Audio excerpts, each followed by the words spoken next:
All right. 48-hour art check. 108? 109? 109. 109. 109. Yes. 109. I need like a counter on the wall or something. Like an No, it's not X a bad idea. things off of the calendar. Something I like that. like it. I like it a lot. Yeah. I keep forgetting. I don't know. It used to be easy when we had like 15 of these. Now that Hmm. there's almost 110, it's quite a It's bit. absurd.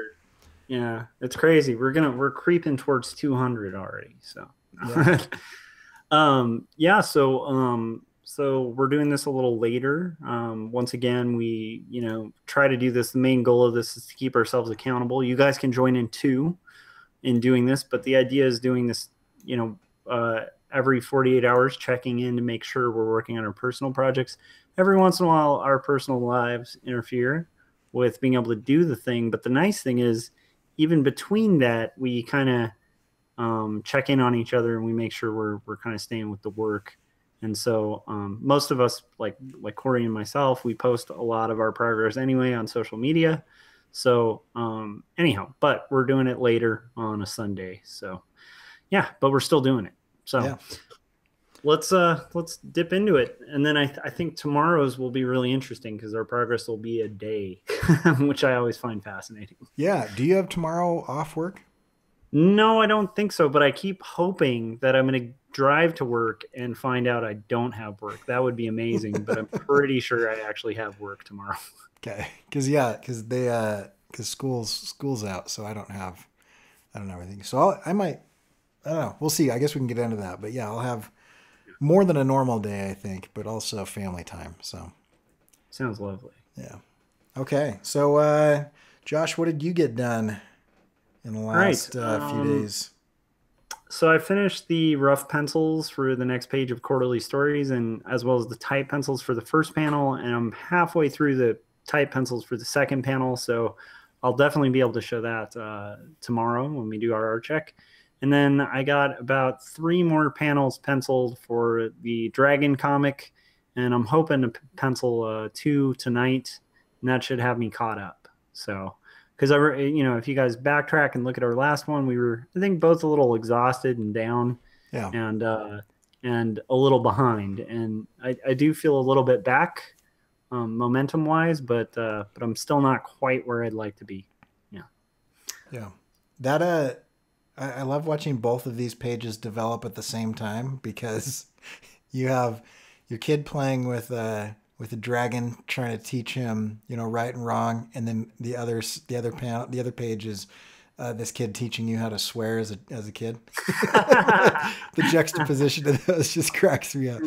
But that It's a dragon page, dude, celebration. is looking so awesome. Thank you, sir. Yeah, Thank you. I'm really excited to see that inked. That's gonna be really good. Yeah, I'm digging how the first two came out, so I'm kind of excited. I'm gonna be a little bummed to have that gone, Yeah, uh, but it'll be good. yeah. Well, that's cool.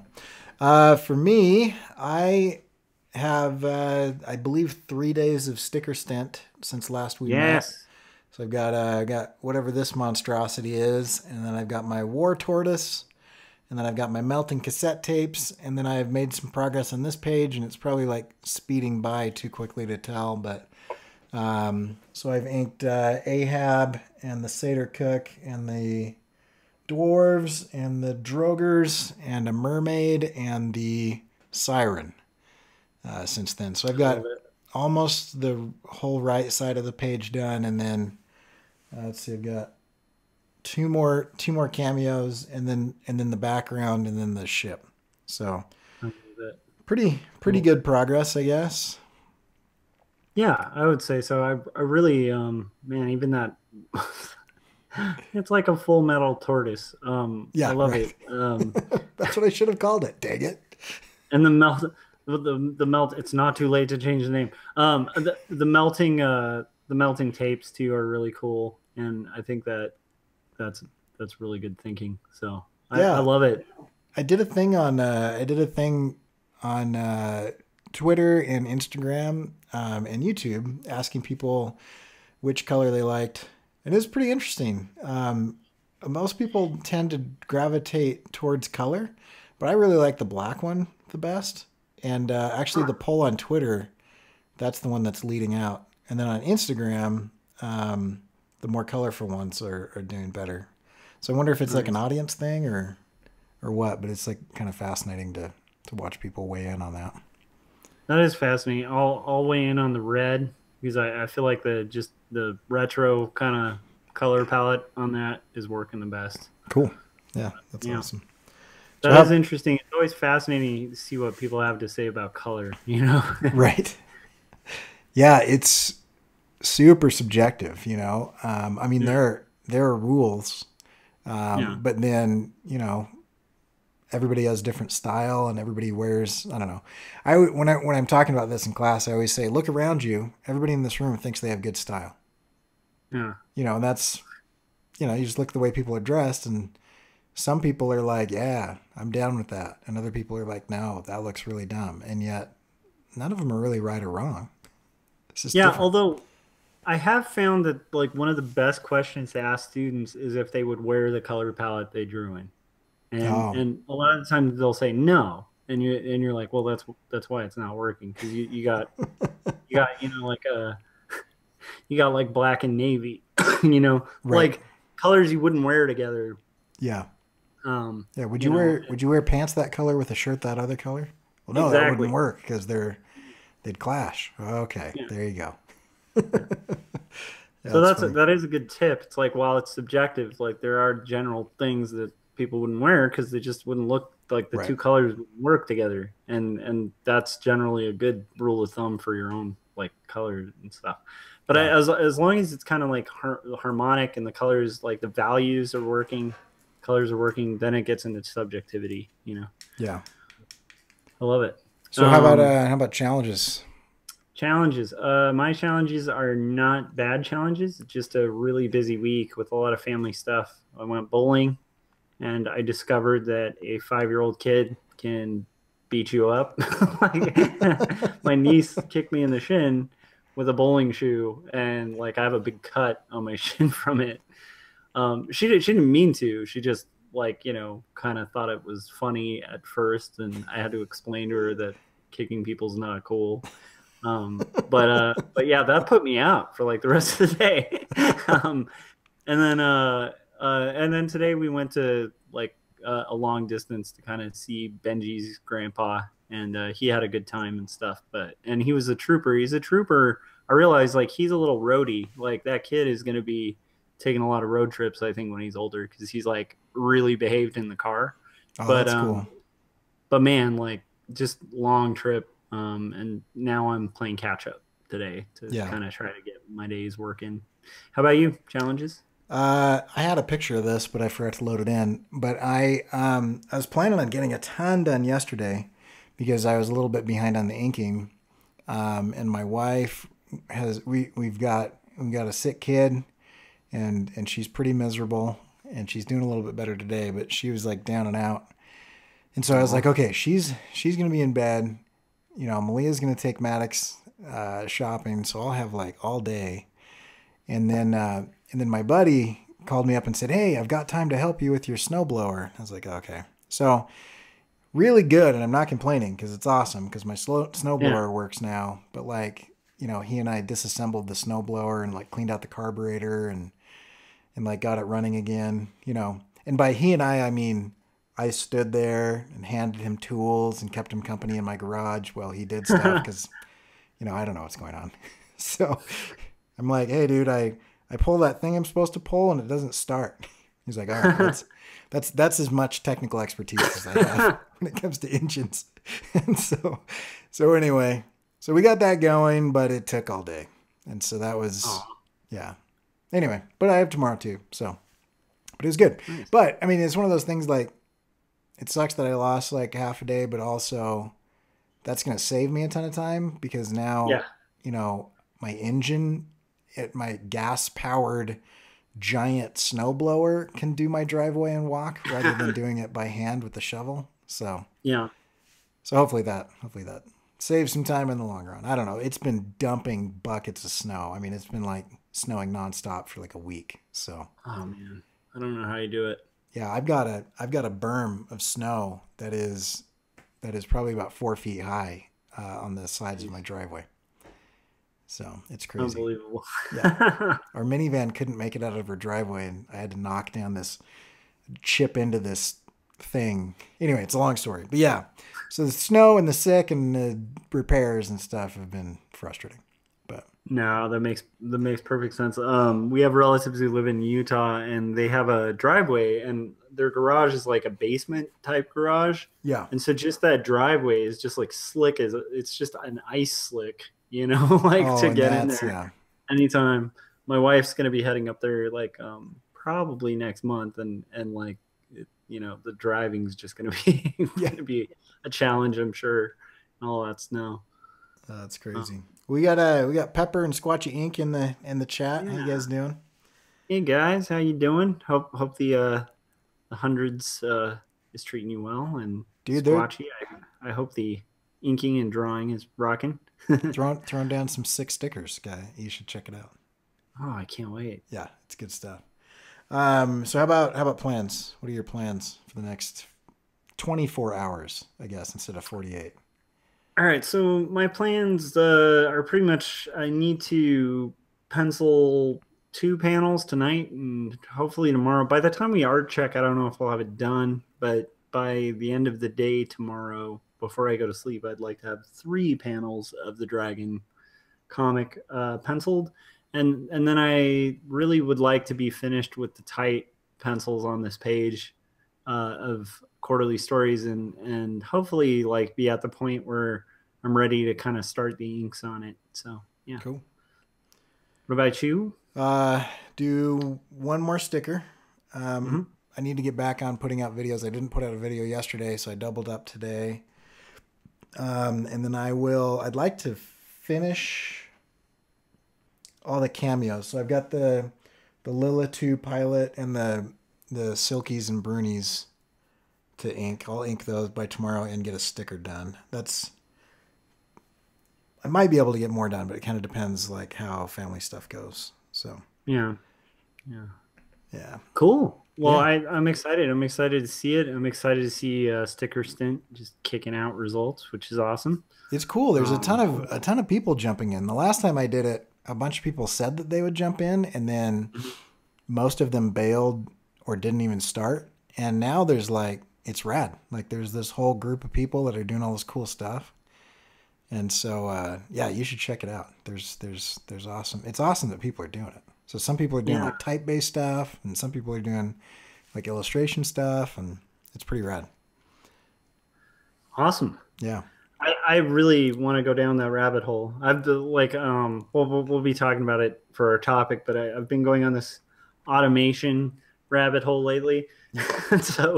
and so like I'm gonna be I'm definitely interested in. I probably will need a little break from the automation stuff because it's very like apocalyptic and depressing. um, so it might be nice to see some people making cool stuff. Yeah. Yeah. Awesome. Cool. So should we delve into this topic? Yeah, and those of you guys in the chats, if you want to share this link, we're going to be talking about some interesting stuff involving creativity and stuff and how it relates to kind of the recent, last few years and what we expect to happen in the next few years. And so I think it'll be an interesting topic. Yeah. So today's topic is automation and how that may affect creativity and the job force and what you should do about it. So Yeah. I think we can take this from a number of different angles, but let me set this up real quick. So basically what's happening right now is you've got Boston Dynamics, you've got a bunch of people out there all over the place, engineers that are trying to automate as much as they possibly can. It's happening on two fronts. One, it's happening in robotics, and the other, it's happening in software. And so artificial intelligence is getting better and better and better, or let's say that it's improving and getting more efficient. Whether that's better or not is up for a debate.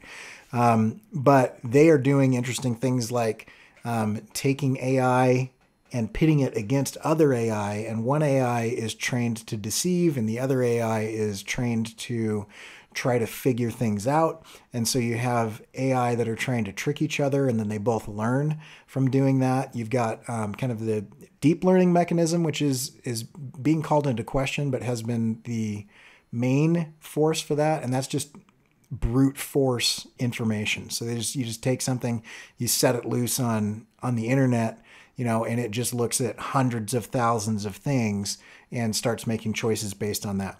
But then you have other people that are trying to say that, that's not the way humans learn. And so they're trying to program in intuition and empathy and things like that. On the robotics side of things, this has been happening since the Industrial Revolution, So people were like, hey, I can make this thing. I'm a craftsman. And then somebody said, hey, if we lined up 40 people in this factory and had a big conveyor belt in the middle and everybody just did one thing, we would need craftsmen. So they started having the assembly line thing. And then people started saying, hey, you know what? I bet you I could replace that guy with a robotic arm. I don't need a person to hold that screw gun. I could replace that person. And so you've got automated cars, you've got automated war. We've got drones now where they're dropping bombs and things like this. So the future is definitely going to be automated. There's no doubt about that. That is happening. How that is going to play out is really interesting, and no one really knows. But there's a lot of kind of doom and gloom out there, and there's a lot of people saying, it's not as bad as you think. It's not like the robots are going to take over and there's going to be an apocalypse. But some very intelligent people are saying that you should worry less about Skynet. You should worry more about global economic collapse from the workforce being automated and no one being able to earn any money because there's nothing left to build or make or create. And so it's just kind of an interesting situation. We see ourselves kind of on the cusp of these robots being able to do very human things, and humanity in a year, 10 years, 50 years, whenever it's going to be, is not going to be needed for a lot of the function that makes up the way that we earn our living and the way that we define ourselves as people. And that's not even touching, which I don't think we should get into. That's not even touching like cybernetics and implants and whatever they're calling like next gen humanity, or whatever. That's a whole different topic. But so since I just took 4 minutes of explaining it, why did you want to talk about this? Because I love this topic and I could talk about this topic all day long. But what is it? What is it that kind of fits in with the art check here?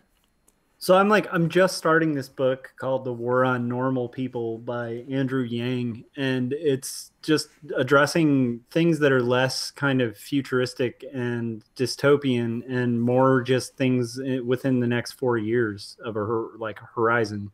And it's discussing things that are already in the works that and he's an entrepreneur that has helped other startups and stuff and knows a lot of people in Silicon Valley who are actually working on these things. And it's looking more and more like by 2020, they're probably going to be introducing, this is, from what I've read so far, by 2020, they should be introducing trucks that are mostly automated. And it'll be introduced on a level where it's like the trucker will get in the truck and do a little bit of piloting and then just kind of set it on autopilot, and the truck will do the majority of the work on its own on the interstate.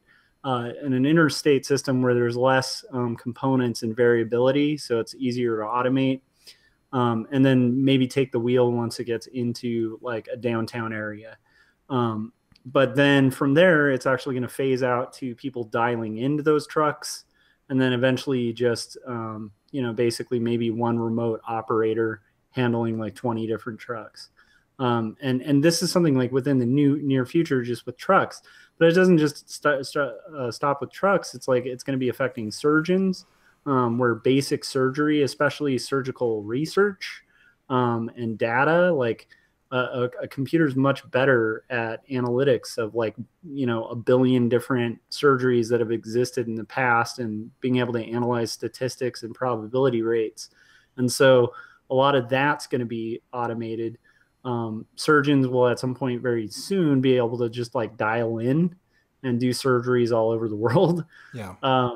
there's with law, radiology is already happening. Like, I guess nobody is majoring in radiology anymore because it turns out our human eyes can't detect certain levels of gray that would detect tumors, which is the majority of what radiologists do. um, and so radiology is going to be phased out by AI. Lawyers, like basic law that has to do with like filing and paperwork, is going to be automated. And so and these are all things within like 4 to 5 years, maybe 10 years max, And till it so starts affecting. It's all already affecting retail too. yeah. Retail, like you can see this happening at like a local McDonald's. Just go to McDonald's and you'll notice like the majority of them are starting to replace registers, Yeah. with tablet screens. And so it's like it's not quite the dystopian future where it's a bunch of robots like attacking people. It's just systems that can replace basically medial work, and not just medial work, but like really highly educated repetitive work. So a lot of it has to do with repetitive work that requires the same thing repeated over and over again, in whatever field, white collar, blue collar. So the Um, terminology that they use in those circles is called pattern recognition. exactly. And Yeah. so they did a whole study on this where they taught, or they didn't teach it. They took AI and they're like, here's this game Breakout, the one with the bricks that has the little paddle at the bottom.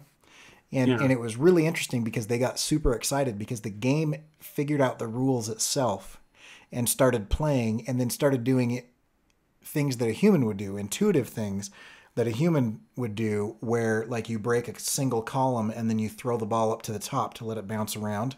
And so it was becoming more efficient and doing what, but the thing that's super interesting is that what it was doing was not actually learning the game, it was pattern recognition. And so Yeah. whereas you or I can sit down and look at that and go, oh, okay, this is how this works, and play that Yeah. game, here's where it changed. They took the paddle and they moved it up several pixels, which throws off the equation, right? It throws off the reactions. Okay, you and I would look at that and be like, oh, okay, so the paddle, I got to be a little quicker, or whatever. The AI completely broke, and so it Yeah. had learned a pattern, but it had not learned like actually how it works. So this is really interesting, and this is where I think it kind of ties into kind of illustration and art and writing and things like that. Several years ago, I went to Adobe Max, and they have this Yeah. thing called Sneaks, and in Sneaks they show all kinds of weird stuff. Oh yeah. And they said, okay, let me show you something. So they have this picture, like a printout of a sphere, and the idea was you needed to go in and you needed to color, the core shadow, the reflected shadow, the highlight, the brighter midtone, the darker midtone, the cast Yeah. shadow. In whatever style you want. You could do it in ink, you could do it in crayon, you could do it, with cross hatching, you could do it with feathering, whatever. And then they took that and they just pointed their phone at it and took a picture of it. And then you can take any Yeah. 3D model in any lighting environment, and it would apply that illustration style to that situation. And Yeah. and it looked exactly like a hand drawn illustration. Yeah. And so the interesting thing about it though was, so even like artistic technique, which is something that I think a lot of people focus on, like I'm going to get really good at technique, which is Yeah. good. You should do that. That's part of what you should do, but that will also be automated. Yeah. They have like DeepWorks Sensei, which is Adobe Sensei, which is this thing that watches, ever since Adobe turned to cloud, it watches everything that you're doing, right? It watches everything you're doing, and it knows that people in Southern California, they like to design like this, and people in Yeah. Canada like to design like this, and people in France like to design like this. And so you can take a folder full of assets and you can Yeah. point Adobe Sensei at it, and it will see your geography, and it will give you the most likely design that you want. Yeah. It's fascinating, and like to just kind of harp home on the reality of this, like Squatchy Ink is actually pointing out a big fear that's hit the tattooing industry, because there are, much like 3D printers, which he also mentions, there are machines that are being developed that can create automatic tattoos. So it's like you'd Right. load up your design and you'd press a button and you'd have like a perfect tattoo. And I could recognize, like, it can stay in the sweet spot that like a tattoo artist would want where you're not quite digging too deep into the skin. You're not digging too light so that the tattoo will rub off. It's able to actually do that more like from what it's being spoken about more effectively than a person. And it's a real fear in the tattoo industry of that kind of coming, because if that comes, it's going to put a lot of tattooists out of work. And that goes across the board. Like, just speaking of Adobe Max again, when I went to Adobe Max this last year, during the sneak section, there were like multiple things that everybody's clapping, but then we're kind of looking around, and I could just see on the faces of everyone like, oh man, we're going to be out of a job. Yeah. Because there were a lot of things that, like, for instance, in video editing, a lot of people get paid pretty good money to do this. Like, if you have a bad clip or something's filmed on a green screen, but there's a little too much shadow or something, the lighting wasn't perfect. So somebody has to go in and manually mask frames. And there's already some auto framing and auto masking programs that you can implement. But at Adobe Max, they showed one where you literally like select the one thing, and then you select like 10 minutes into the film with like a moving object, like where it's moved to, and you click a button and it's perfectly masked. I mean, like every frame. So that's instead insane. of it's like doing and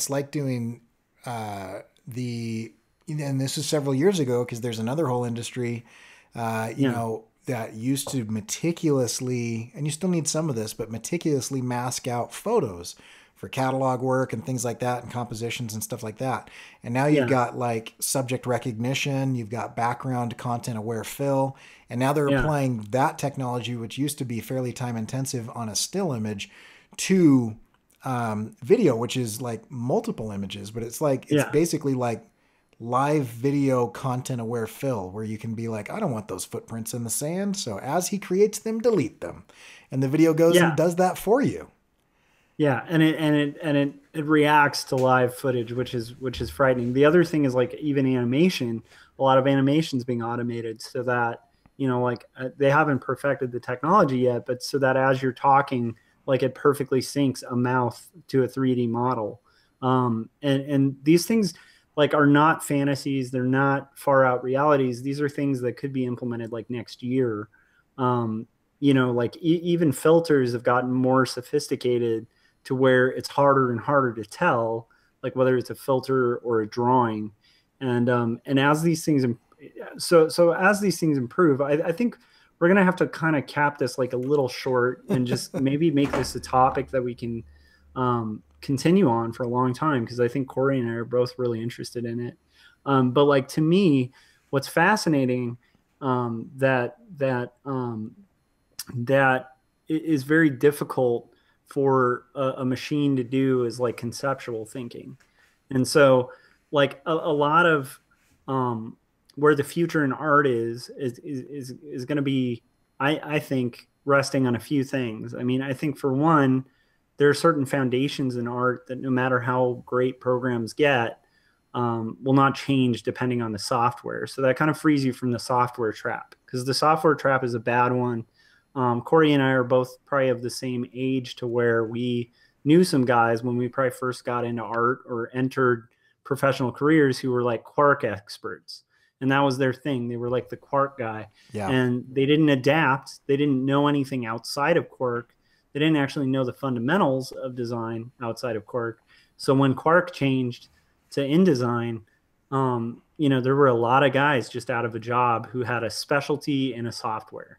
And so the lesson from that, there's a million versions of that. There's Corel Draw. Like, there were a lot of guys who were great with Corel Draw, never adapted, and were left without a job. And so one of the ways to kind of have job security outside of software is to make sure you have foundations and that you stay adaptable. So that's a key. Like, don't rely on these things. Use them as tools, not as crutches.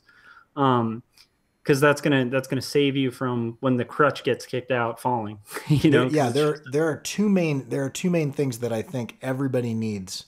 And without these things, even if the robots don't come and take over your job, you're going to fail. One Yeah. is you need to learn how to learn. And that seems like, well, I already know how to learn. But like, no, you really need to learn how to be able to pivot and figure things out quickly and adapt. Because like, yeah, maybe there is, going to be, this robotic tattoo gun that's going to come and take over. But initially it's going to be so expensive that it's still going to be more cost effective to have human beings do it. But after that becomes like 3D printers now, I can pick up a 3D printer for, $300, right? Yeah. And there's huge differences between the $30,000 3D printer and the $300 3D printer, but still the prices are always going to come down. So price is only Yeah. going to be a barrier for a little while, but the thing that will continue to like help is once that's in your shop, can you learn how to use it? Can you learn how to optimize it? Because can you learn how to make it do new things? Can you figure out, can you become you can become the guy or gal that's like the, premier expert on whatever cutting edge technology is out there. You can, right? Well, And then the yeah. second thing is learn how to think.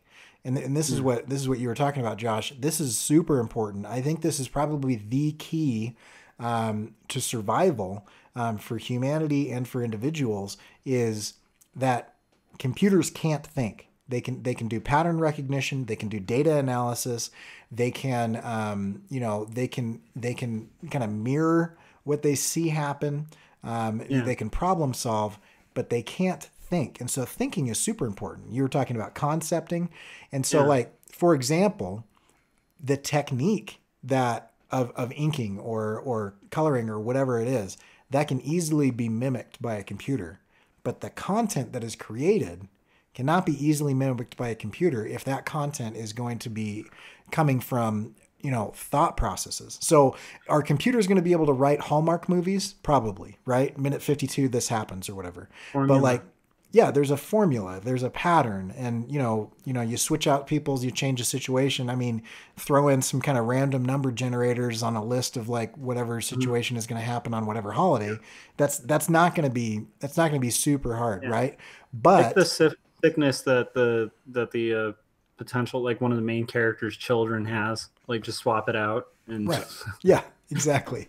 So then you take that situation and you say, okay, but like, is a computer ever going to come up with Birdman yeah. or 300 or Mouse or Hmm. is a computer ever going to come up with the new and innovative things, the retro things that are cast in a new light, the thinking, the stuff that involves humanity, the stuff that has Yeah. true empathy and real vulnerability? Those are things that are essential to humanity. And at some point in time, it may get to the point where computers are able to simulate that. And honestly, at that point in time, that's the end of the human race. Yeah. So prior to that, which I hope is hundreds or thousands of years off if it ever comes, being able to be human and do things that robots can't is kind of where that sweet spot is.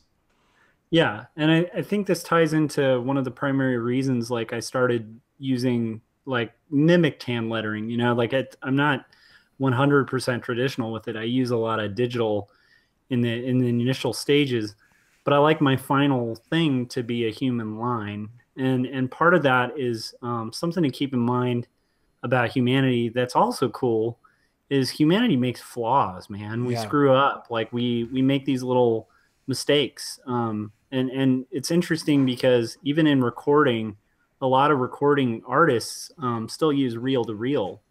And it's a fascinating thing because digitally you can get a really good quality, but there's a hum, there's like a hiss to like a non-digital reel, like to an analog reel that you're not going to get um, you know, the same sound from like a digital thing. You can Same. mimic it. It's kind of like applying a texture.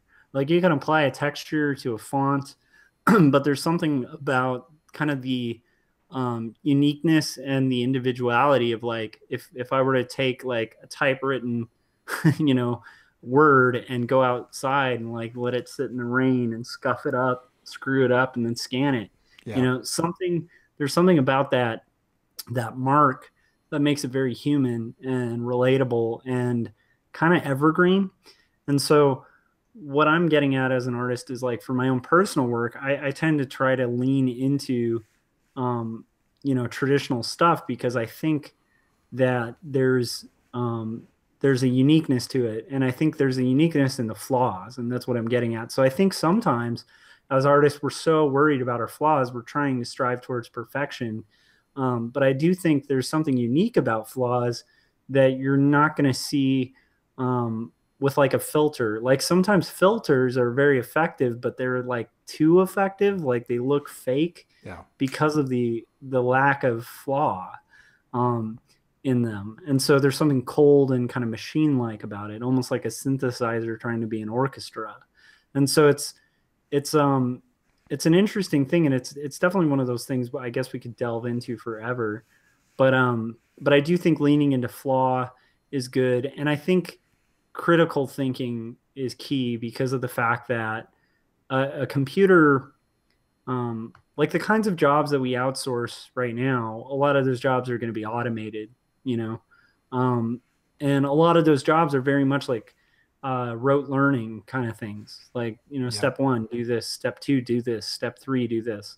Anything that's like that kind of system, like a Photoshop tutorial, and then I type this word and it's masked 5 pictures within the word, and then I can change the word.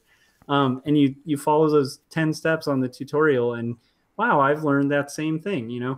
That kind of thing is going to become less and less, I think, special as it becomes more and more automated.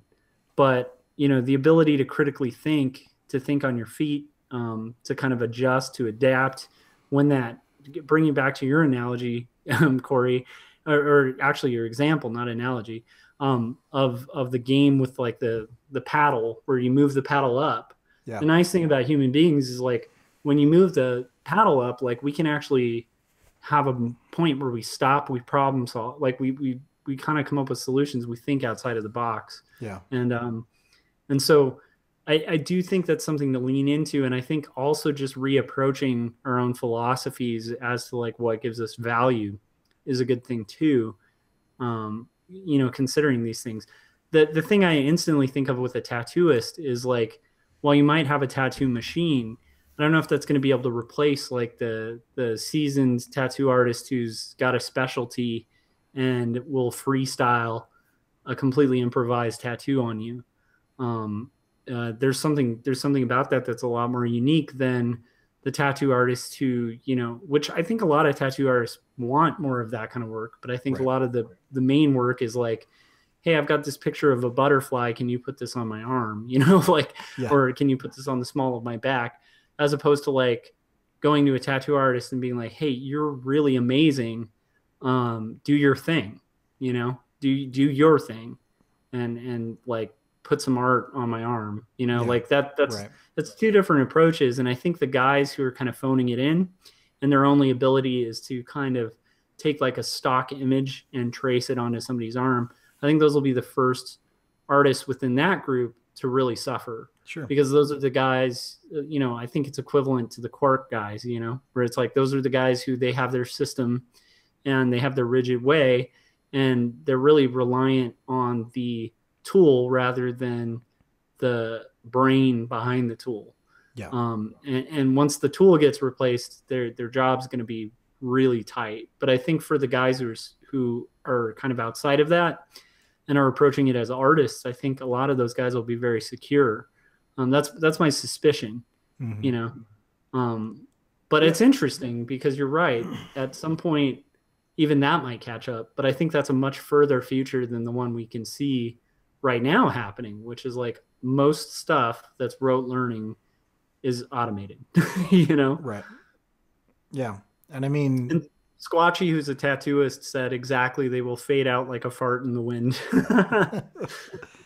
yeah, Pepper brought up a good point. He said that's why I started making my own watercolors, which is a super interesting thing because you have my sister-in-law does watercolor, and she buys watercolors from this lady in Colorado who makes her own watercolors. She's got like this sustainability model and this organic nature thing and all this stuff. And I mean, her kits sell for like $300 a piece, and there are people out there that are willing to pay for the stuff that is unique and different, And I think it's because of the value added. And so nobody else's colors are going to look like Pepper's colors because he's an imperfect person, you know, Yeah. and he's going to put his own slant into it, and every batch he makes is going to be slightly different. And as he's doing that, he's going to learn and grow and adapt, and he will get to know those colors better than anybody who buys mass-produced palettes. And so that's kind of the thing that's going to happen. And I continue to think that that's where the value is anywhere where there's humanity. And you can replace the word humanity with vulnerability, authenticity, imperfection, anything that isn't mass produced, anything that is made by hand, whatever you want to switch that out for. That's where the value is. So let's, any closing thoughts? Cause I'd like to keep going on this. It'd be really interesting. I don't know if we want to hit different markets, cause, now we've got, people in the chat talking about how Pinterest is killing tattooing. But also I think different things that we could do, because I think there's also like a whole conversation to have about how far ahead you should be. Cause I mean, if you're doing what you should be doing 200 years from now, but you're doing it now, it might be so advanced that it's not going to be successful. But then other people will look back at you and say, it's too bad that guy starved to death because, he was doing the right thing that works today. But if you're doing what worked 20 years ago today, you're probably going to replace him. There's kind of a sweet spot. Anyway, there's a lot of interesting things about this topic. I think you're right. This is a multi episode topic. Yeah, I mean, it could even extend to like marketing as well with, social media, because we can get into like the guys who were MySpace giants who didn't really transition that well.